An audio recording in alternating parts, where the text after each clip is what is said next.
About time, LOT.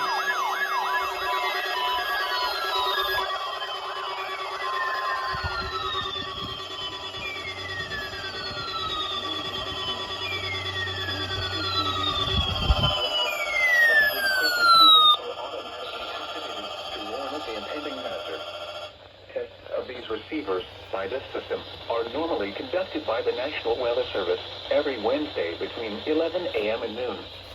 When there is the threat of or existing severe weather in the area on Wednesday, the test is postponed until the next available good weather day.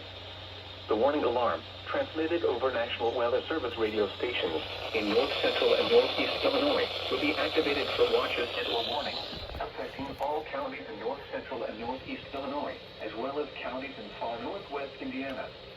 Reception of this broadcast in the alarm tone will vary at any given location.